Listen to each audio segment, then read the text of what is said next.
Today, the TFED Summer Webinar team has the privilege of interviewing Sir Christopher Meyer, a distinguished British diplomat with a 37-year-long career in Her Majesty's diplomatic service.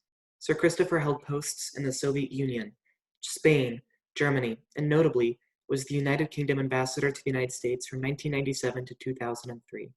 He is the author of 3 books and is a regular newspaper, radio, and television commentator on international affairs. It is evident that discussions with seasoned diplomats are needed now more than ever. The world is currently suffering from, among other things, the coronavirus pandemic, a stark reminder of how truly interconnected nations are. Through webinars offered by TFED, it is our hope to inspire a new generation of dedicated foreign service officials who will address pressing international issues that we face now and those to come. On that note, it is my pleasure to introduce our guest for today's webinar episode. Sir Christopher, welcome. Thank you very much. It's a great pleasure, Max, to be here. I'd like to start with my questions. Sir Christopher, have you noticed parallels between Prime Minister Boris Johnson's leadership during the coronavirus pandemic and President Donald Trump's? Not enormously, and not as much as people think in the United Kingdom, but I think even more so in the United States of America. I've begun to get this feeling that there is a tendency, which is particularly to be found inside the New York Times, less so inside the Washington Post, to think of Trump and Boris Johnson as kind of political twins. And this seems to be, when you actually dig into it, down to the fact that they both have blonde hair. Because in political ideology, they are very different. You may think that Trump's thinking doesn't even deserve to be called ideology, but as thinkers and as people who practice the art of leading a government, I think they are very, very different indeed. Now, people search for the parallel perhaps in the demography of the voting bloc, or the voting blocs that voted for Trump and for Johnson. I think the source of Johnson's support inside the country his victory was essentially down to dissident Labour voters, that is to say, socialist voters. I don't think you could say that for Donald Trump. So I see the two of them superficially very attractive, superficially attracted to each other, but for example, in the handling of coronavirus, their approach could not be more different. Thank you so much. And I have a second question that relates to Brexit. So given the poor state of UK-Russia relations, do you believe that bilateral ties of Moscow and London will improve following Brexit? Well, they may do. I dealt with the Soviet Union, as it then was, for very many years, both in Moscow and on the Soviet desk in the Soviet department of the British Foreign Office, when relations between Britain and the old Soviet Union were very bad. And I had a very wise head of department who said to me, the natural condition of Anglo-Russian relations is a cool one. Occasionally it'll warm up a bit, but most of the time it'll stay a few degrees above frigid. And I think that the history of our relationship, say from the 1970s, fall of the Soviet Union, rise, the new Russian Republic, with which we deal today, exemplifies and underlines the truth of that matter. The natural relationship has been cool. And I would say to you, it's going to be extremely difficult for us in the United Kingdom seriously seek to warm up the relationship with Moscow with the memory of the assassination of Litvinenko and then the attempted assassination of Skripal and his daughter so fresh in our mind. That is a serious break on any attempt to broaden the relationship or to deepen the relationship. So I think Boris has Russian blood, Boris Johnson has Russian blood, and I think he has a hankering for having a better relationship with Russia, but I think the systematic objections to doing this, and the fact that the Russians are still playing around with cyber warfare with us and sending aircraft up to the very limit of our airspace, makes it very difficult to think of normalizing the relationship. And I don't think Brexit is going to make any difference one way or the other. Okay. Thank you so much. And now I'd like to turn it over to my esteemed colleague, Laura Hamilton for her questions. Hi, once again, thank you so much for being here. For my first question, when it comes to the coronavirus, we have seen a lack of cooperation between nations, especially with Trump's withdrawal from the World Health Organization. Do you expect nations to remain in this state of self-interest, or do you expect the return of international cooperation? I think this, of all the questions that I read before doing this Zoom this evening, I thought this was the most interesting, because we went through a phase of investing a lot of hope in multilateralism, in multilateral diplomacy, in big conferences, mainly around the environment. And this very much reflects the age in Britain of Tony Blair, and in the United States of Bill Clinton, and to some extent George W. Bush. I think that age has gone, because multilateral diplomacy has been seen to be not very effective, because its dirty secret is that when you go to a conference and you sit around a great table and you think you're going to have a wonderful diplomatic in actual fact, what you say and do at that conference is directed by those who give you your instructions back in your national capital. So lurking behind the exterior of multilateralism has always been, if you like, the hard truth of national interest. What I thought was interesting about the eruption of coronavirus on the scene was the extent to which, I'm not here talking about governments, I'm talking about peoples now, I think populations, looked to their nation to find an answer to the pandemic. It wasn't as if we all rushed off to the WHO in Geneva, far from it. It wasn't that even inside the European Union, it was not the case that the EU was able to get together with a common approach to how do you tackle COVID-19. And even now, today, with 4 months experience of this pandemic, policy on how you tackle it, how you come out of it, how you may have to go back into lockdown again, is still being devised on a national basis. There is not an EU COVID-19 policy, which you might have expected. And it says something, I think, I'm not saying whether this is a good thing or a bad thing, it says something about how when people are really in trouble, when there is a risk of disease and death, you don't look to an international organization for your salvation. You look to your community, you look to your nation, you look to your president, or you look to your prime minister. And I think the last 4 months have demonstrated that. Now, that is not to say that when the worst of all this is over, and I assume it is going to be over, that you won't try and establish better international cooperation on matters like this.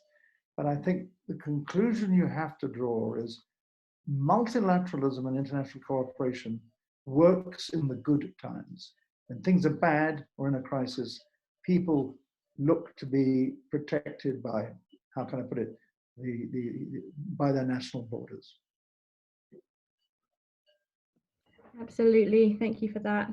For my second question, I'm going to completely switch directions. How did the British approach to the US relations change in response to the 9/11 attacks? And how did the US-UK relationship transform?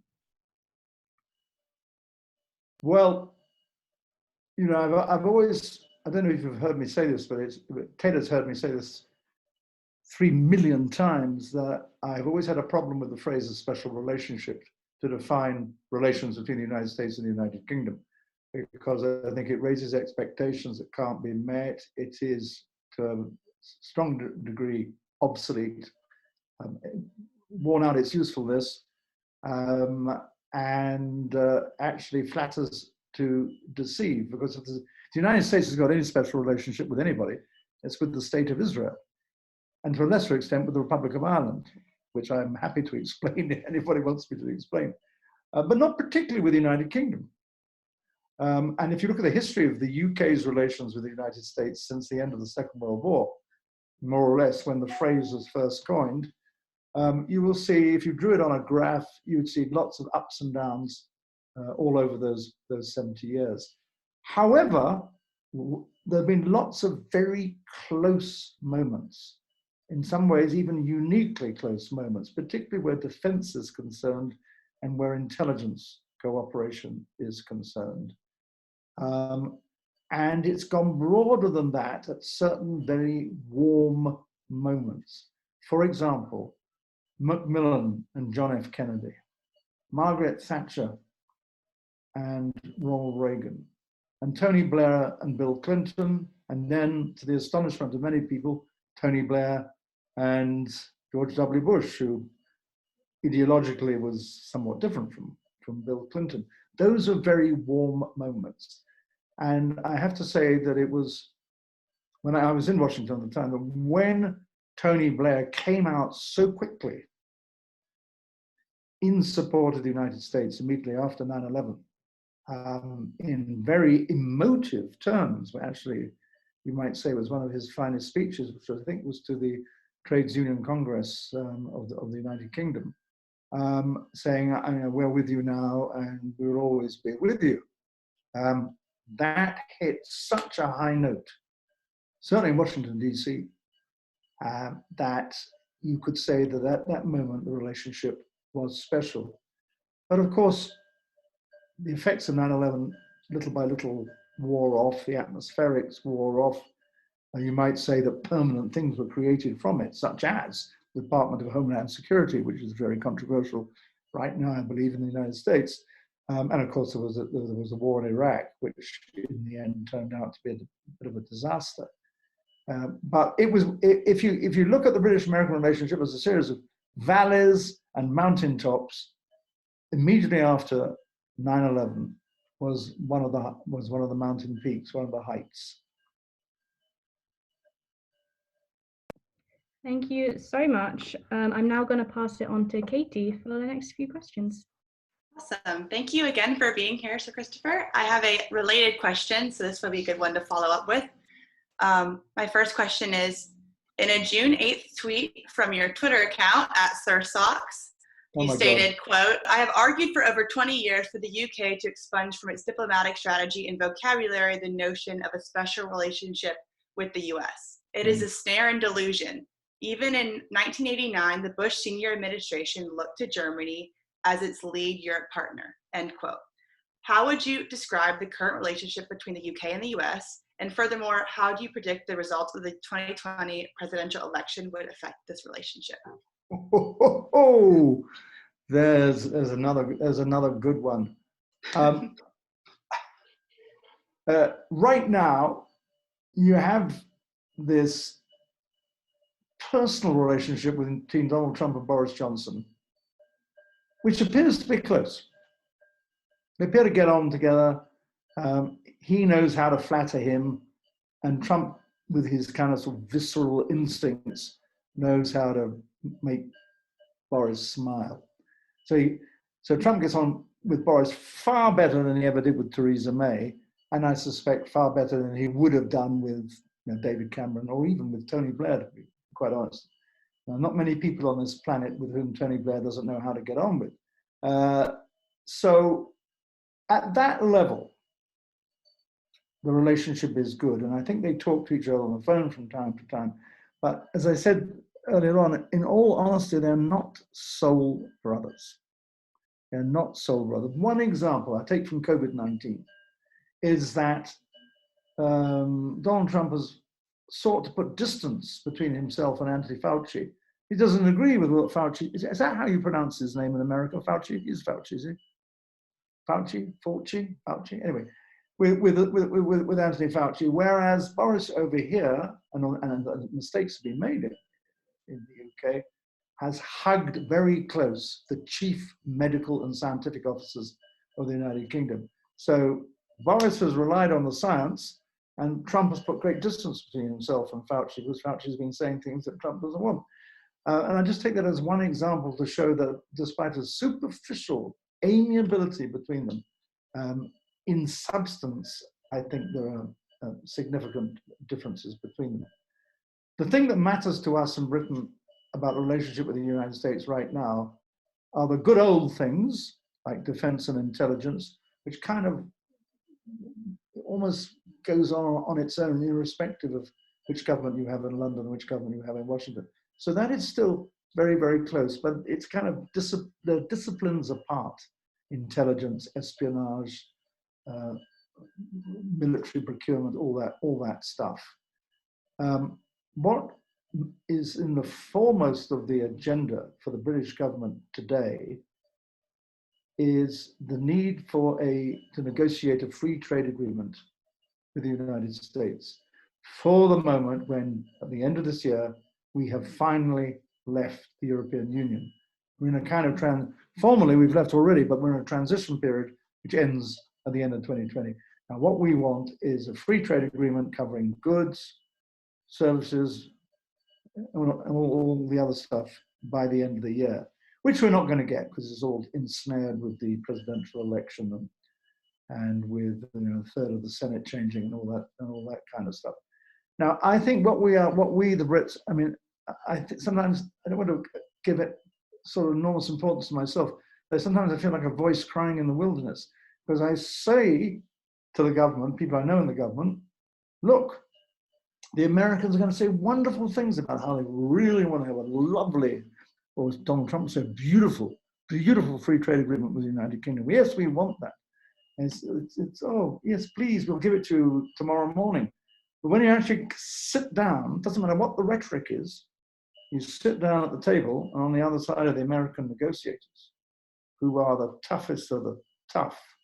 And I've negotiated with Russians, I can tell you, and they're tougher. All this flim-flam about a very beautiful agreement, which we've had from Donald Trump, doesn't matter a damn thing. What matters to the US negotiator, as it should matter to the British negotiator, is that you seek to advance your national interest in the negotiation, you play as tough as you can, you have your fallback positions and your red lines, and you go at it, hammer and tongs.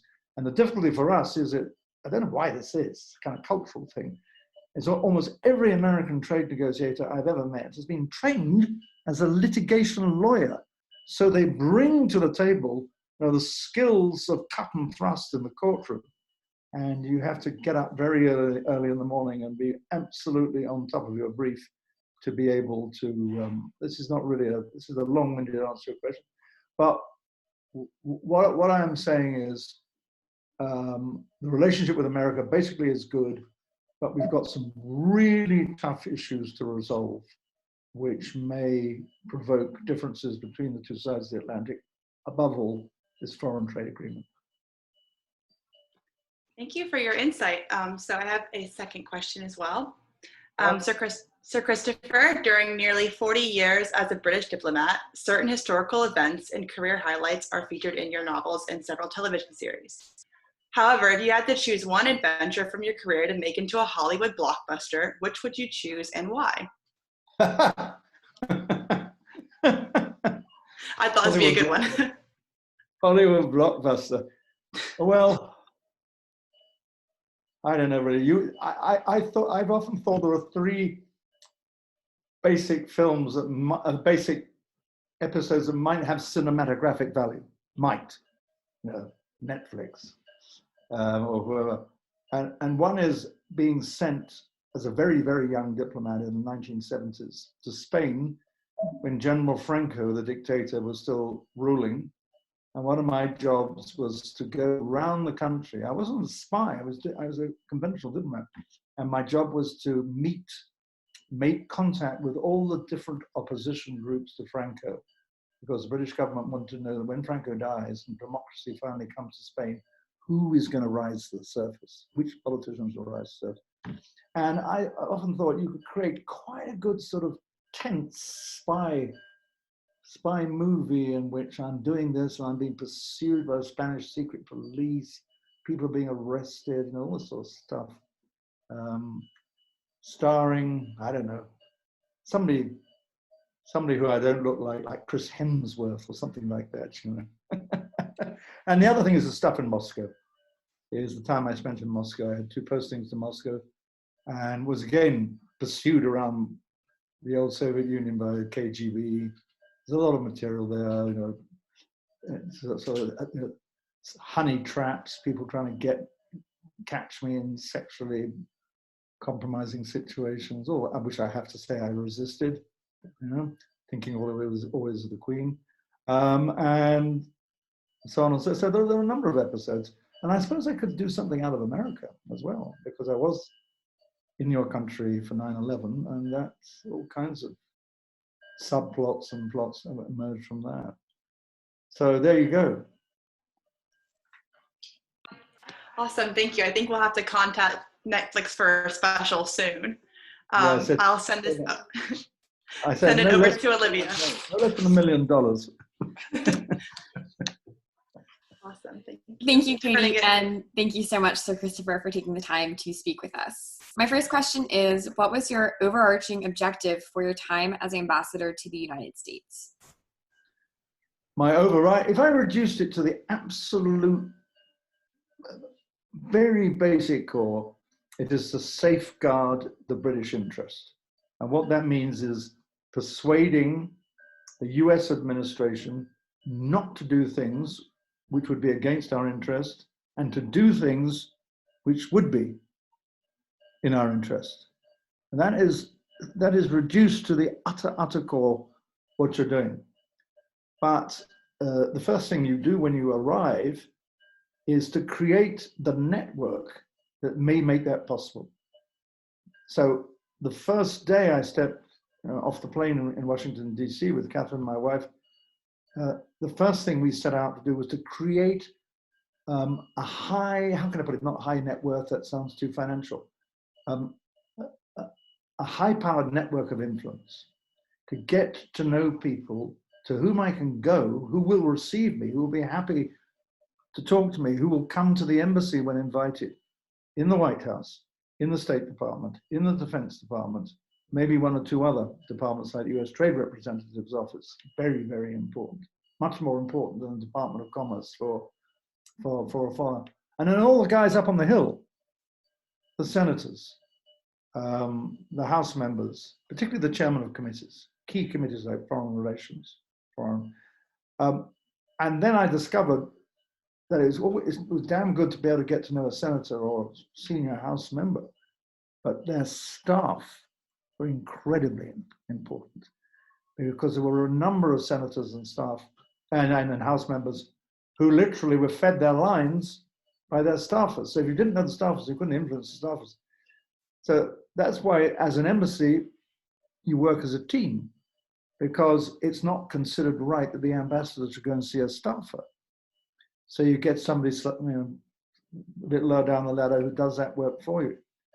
But that was basically the focus on the British interest, to create a network that's going to make it possible to achieve those aims. And then everything breaks down into specific policy objectives, like stop the Americans putting tariffs on steel exports from the UK to the US, to try and reach certain agreements on defense procurement, weapons procurement, to coordinate intelligence operations, all that kind. It's a very, very broad and deep canvas, and this is why it is the most, in my view, the most interesting diplomatic job in the world, because your canvas is huge.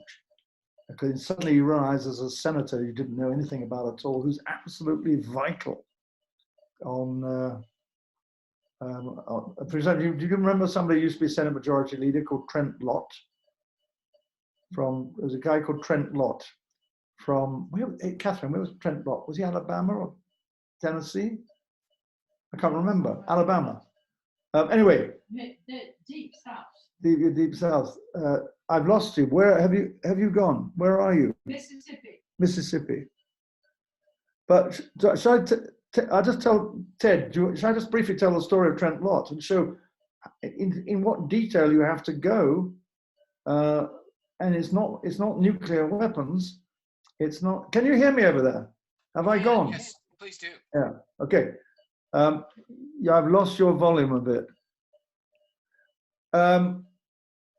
There was a massive trade dispute between the European Union and the United States in the very early noughties over bananas.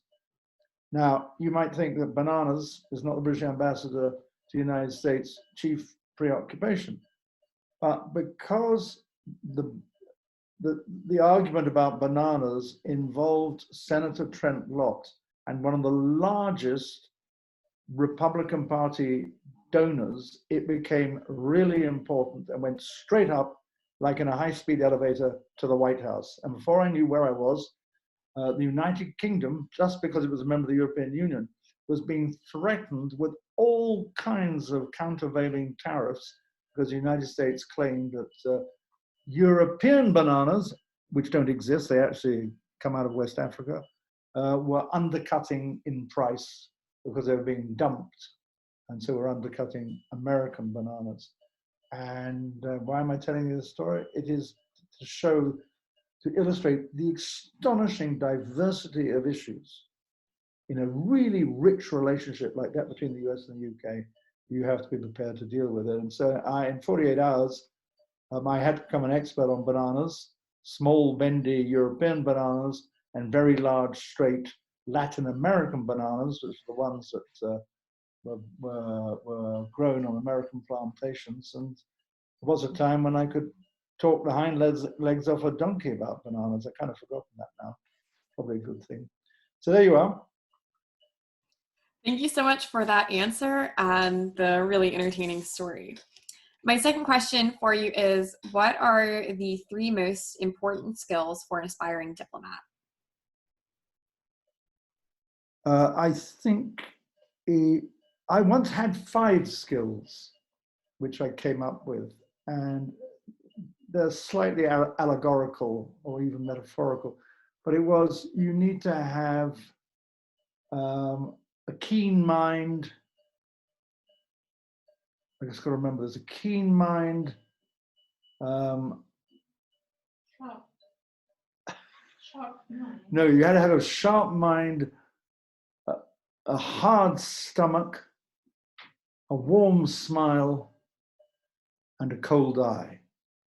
And what I really mean by that is actually, you have to have an ability to, you have to be born innately with a fascination in foreign cultures. Now, the United States is a foreign culture. And I used to say to new arrivals in the embassy, don't think this is Britain writ large. There are lots and lots and lots and lots of things we have in common. But fundamentally, we are foreigners to Americans and Americans are foreigners to us. And you must always take that into account. So you have to have an interest in these differences and make allowance. So a good diplomat can do that in France, in Russia, in China, in the United States of America.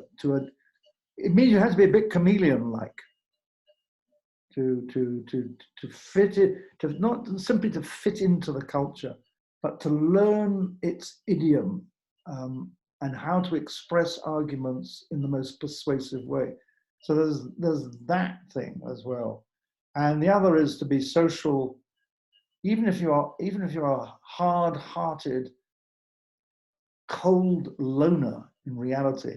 You have to be able to play the game of being congenial, smiling, all welcoming. That's what I mean about a warm smile and a cold eye. That is very important. And the third thing, I think, is the ability to absorb and to assimilate massive amounts of data and information, to take it apart and put it together in simple chunks, which you then report back to your capital in London. All of that. And also to go without sleep for days and days and days if you have to. Thank you. Thank you. Next, I'm going to turn it over to Abby. Hi, Sir Christopher. It's a pleasure to speak with you again. Yeah, you too. So my first question is, what do you believe is currently the most popular public opinion in the UK about the government's response to COVID-19? And how has public opinion shifted since the beginning of the pandemic? This is quite a difficult question to answer, because where to begin?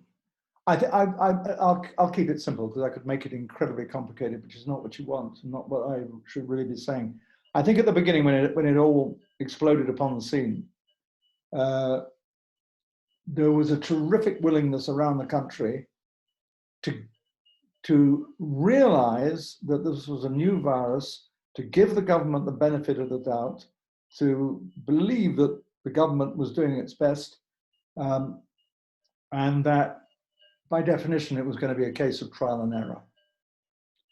And one of the things that the government did very, very early on to kind of reinforce this position, both for substantive reasons and for public relations reasons, was, as I said earlier on in answer to the question at the beginning, was to keep very close to the science.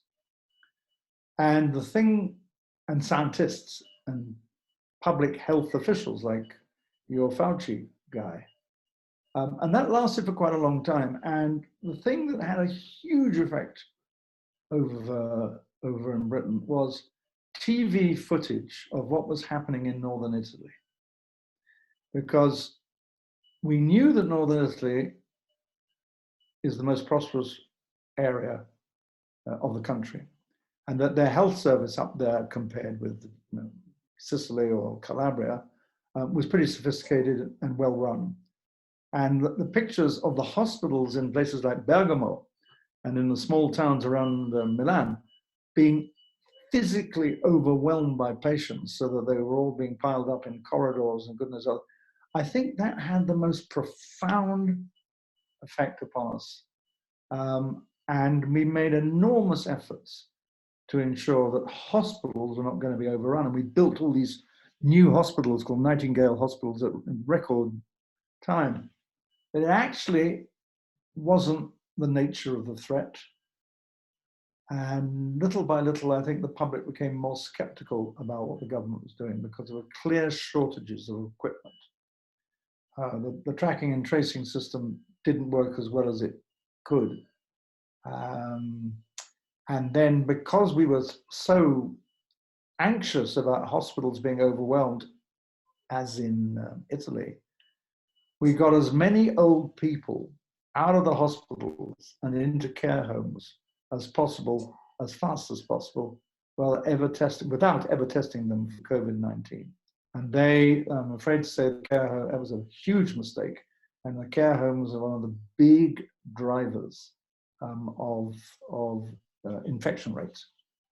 And so I would say now that opinion is quite divided about whether Boris has done well or not done well. His popularity soared to enormous heights at the beginning of the epidemic, the pandemic, as in many other countries. The early reaction was to rally to the leader. And now we're coming out of lockdown, but we're getting these local spikes, and now we're going in for a localized lockdown. And people are getting tired of it all, so this sort of lowers morale and makes people grumpy with the government. But I would say that if we get through the summer in reasonable shape, it could be that by the end of the year, the government will be seen to have done well, because there are two sides, the two huge sides. There's the medical side and there's the economic side. And the two things are in conflict, to be perfectly honest with you. You want to free up the economy, get money moving again, you're going to be taking risks with people's health. So the jury is out whether the British government has got that balance right. But we learned from the French learned from us, we learned from the Spaniards. Nobody's counting mortality in the same way. The statistical comparisons between different countries make us come out really badly. But we've only just recently discovered that the organization that's supposed to count deaths has attributed to COVID-19 any death from anyone who has ever tested positive, which includes those killed in the street in traffic accidents or who dropped dead with heart failure. So nobody really knows what the real mortality. I've now lost track. I've now been rambling so long. I've lost track of the original question. But I mean, this is tough. And the one thing I would hope to see in almost every country is a bit of humanity and a bit of humility about the difficulty of treating an unknown virus, and by definition, the approach being having to be trial and error, and there's a lot of people get killed along the way. Thank you. So my next question is, if you were still working for the diplomatic corps, what would your first action have been when countries around the world began to shut down due to COVID-19? Well, where would I be, where would I be ambassador? You mean if I was an ambassador somewhere, or if I was in Yes. London? I was an If you're ambassador. in London or the US when you're ambassador there, what would you have done in either or one of the places? Well, I tell you one thing. I'm not a great multilateralist, but all that said, I would have tried to work diplomatically, either in London or in an embassy, or even in the World Health Organization, to get better practical cooperation between states. For me, one of the great disappointments has been the European Union, where it simply was not able to get the 27 member states together to act in a coherent way. I think that's very sad. I voted to remain in the referendum in 2016, but have strongly believed we must respect the result. So I'm kind of a pragmatist on this, and not an ideologue. But I thought the EU failed on that, and if they had managed to get Merkel and von der Leyen and Leiden and Macron at least, and Rutte, the Dutchman, together, they might have been able to do something. But people were just panicked, and panic took over. And if I was ambassador to the United States, I would do my best to try and get the medical authorities in the two countries together, or those in New York State, because I think in the end Cuomo did quite well after a horror start. New York City, New York State is very similar to London and the UK, I thought. One of the closest parallels. Thank you very much for that. I'm going to now pass the questions on to Marie. Thank you. Thank you, Okay. Abby, and thank you, thank you, Hello, Sir Marie. Christopher. Given your experience with UK-US relations and what you mentioned earlier about common defense interests, where do you see the US and Britain with NATO in the next few years, especially post-Brexit? Well, hold on, some stupid panels come on my screen. Okay, it's gone. Post-Brexit. You see, I think that European defense, that is to say, European Union defense, has never really been a serious proposition. I mean, there have been some things that have been, some initiatives done, some weapons procurement, some small military formations have been put together under an EU banner. But Brexit is not really going to make much difference to how we decide to orient our defense and integrate it into our national security policy, into our foreign policy. I don't think it makes a great deal of difference. We will still, defense-wise, be extremely active, we hope, with the United States, with Canada on your side of the Atlantic, and with the European states of NATO. We still believe in NATO, although its original rationale disappeared a long time ago. And so the thing that has caused us a lot of angst has been President Trump blowing hot and cold on NATO, and he's got it right in saying that European members of NATO don't spend enough money on their defense. The United States has been saying that ever since I've been a diplomat, or ever since I was a diplomat. The first NATO meeting I ever went to, which was in the mid-80s, the top item on the agenda was what was called in those days burden sharing. And burden sharing was effectively the United States turning up in Brussels and saying to the Europeans and to Canada, would you please spend more on your defense? Otherwise, we're going to do something horrible. And the Europeans basically didn't do it. But I mean, even in those days, we were spending 4%, I think, of our GDP or GNP on defense, and that has now gone down to about 2.5%. So it has always been an American complaint. So what I am hoping is whether Trump or Biden win in November, in Trump's second term, if possible, in Biden's first term, there'll be a real attempt to restore the cohesion and effectiveness of NATO. And one of the things we're going to have to decide will be on that agenda is not simply how many troops do you station in Estonia to deter Russian incursions. We're going to have to think, because NATO now acts out of area, to use the jargon, much more than it used to, whether there's anything that the organization should do vis-a-vis China and freedom of navigation in the South China Seas, or whether that's going to be a question of a coalition of the willing, say, US, UK, maybe France, Japan, Malaysia, Philippines, to deal with Chinese expansionism, particularly in the South China Seas. So I don't think NATO is doomed, but I would be happier with a Biden presidency than with a Trump second presidency, because I happen to know from earlier days Tony Blinken, who I think would be Joe Biden's national security advisor or maybe his chief of staff. And I remember Tony was a great supporter of NATO. Thank you. I'm also wondering, after a career in the diplomatic corps that took you all over the world, how influential would you say are non-governmental organizations in influencing state relations, given your experience?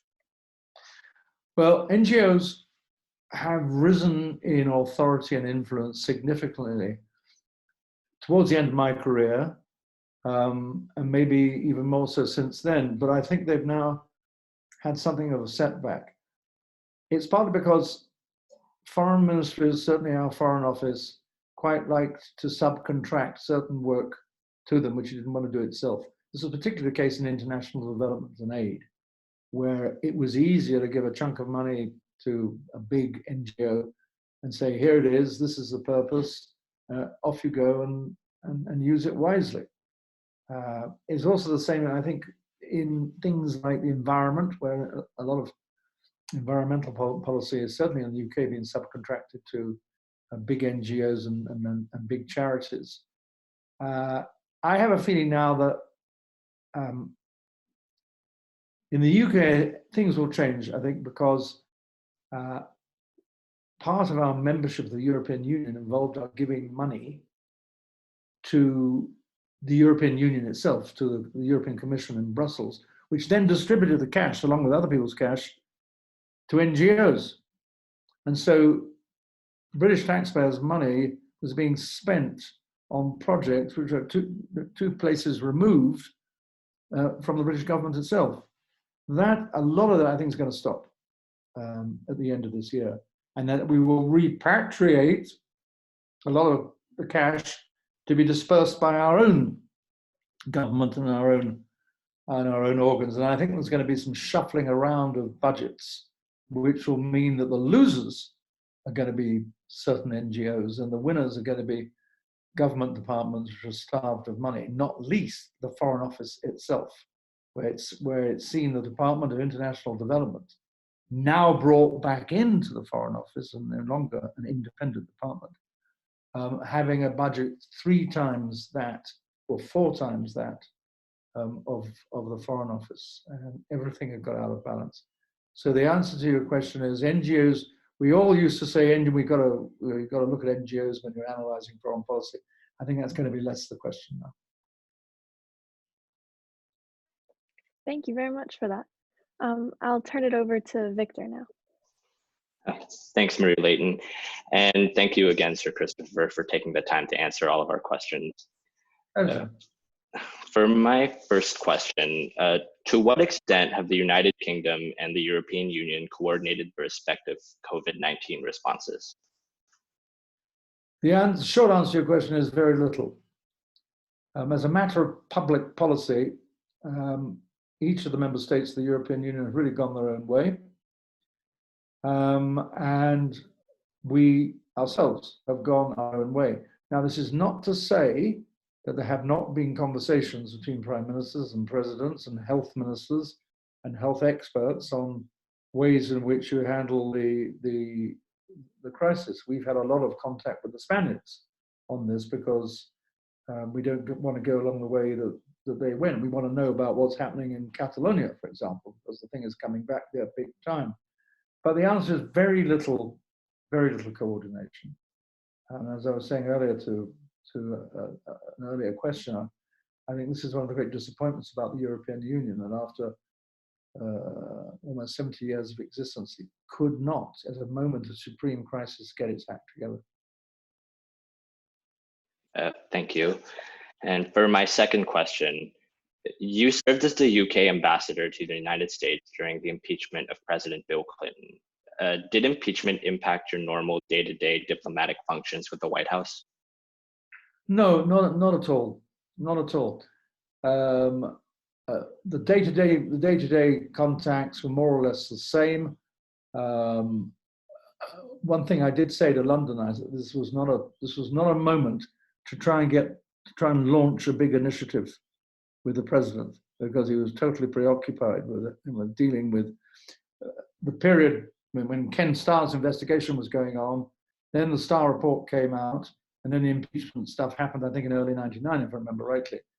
I said to London, you're not going to get a lot of attention out of the White House for big stuff that you may want to do. And at the time, the big stuff that Tony Blair wanted to do was something to sort out the situation in the Balkans, and particularly in Kosovo. So that was kind of put on hold until after the impeachment effort failed. I have to say, it was an extraordinary time to be in Washington. I mean, my wife and I had only just arrived towards the end of '97. All this stuff blew up in '98, end of '97, and then in '98. And for a while, he wondered whether the president was going to survive, and if he didn't survive, what was going to happen. But on a day-to-day basis, it didn't really make much difference. Okay. Thank you. And I'll turn things back over to Max. Thank you, Victor, and thank you, Sir Christopher, for answering all of our questions.